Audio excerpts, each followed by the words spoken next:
Focus now, Republican Senator John Cornyn of the great state of Texas, member of the Judiciary, Intelligence, and Foreign Relations Committees. Great to have you, Senator. This does not seem like the American justice way. What's your take?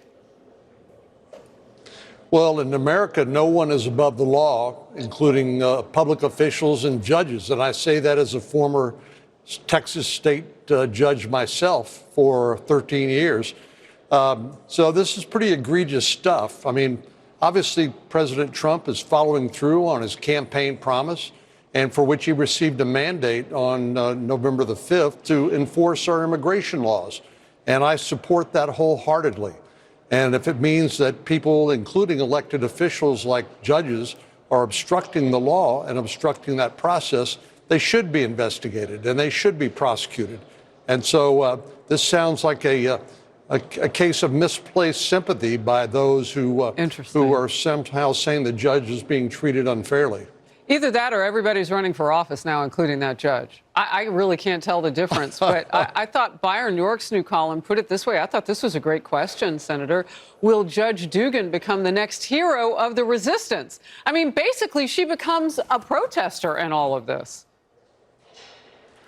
Well, that's right. And, you know, unfortunately, in Washington, D.C., you have these competing narratives, and people back home in Texas and elsewhere wonder, you know, what the truth is. But so far, based on what we know, based on your report, it looks to me like the judge had misplaced sympathies, and rather than enforcing the law impartially as she should have, was actively aiding and abetting an illegal immigrant to avoid the enforcement of the law. Well, Labor Secretary Lori Chavez-Dermer just warned governors to comply with the president's executive order barring illegal immigrants from claiming unemployment benefits. So we'll move from that judge now to this next chapter of the president keeping his word to Americans. She says they risk losing federal grants if they do not apply. Her letter is to all 50 state leaders, and it was sent last week, and it reads in part this way, Senator. It is critical that we ensure American taxpayer dollars do not go toward encouraging or rewarding illegal immigration to the United States. Unemployment benefits are not a handout for those in our country illegally. This seems so basic. Why isn't it? Well, because there are people who are actively opposed and resisting each and everything that President Trump and this administration is doing.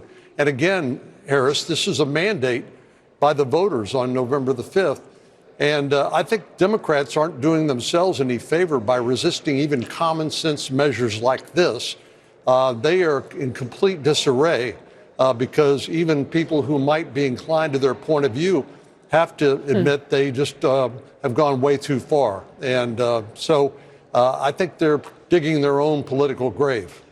You are in a border state, the great state of Texas, and I would be remiss on this 99th day, on the eve of 100 days for this president. Quickly, can you tell me the best thing that's happened in your state for national security with the issue of border? Well, the border's finally under control, and we found out that it didn't require the passage of new laws like Democrats, including President Biden, had said previously. It just required a new president and somebody committed to enforcing the law. But as much as law enforcement, it's also the deterrence that goes along with with the message that if you come to the United States illegally, you'll be returned. Senator Cornyn, great to see you. Thank you. Outnumbered is after the break.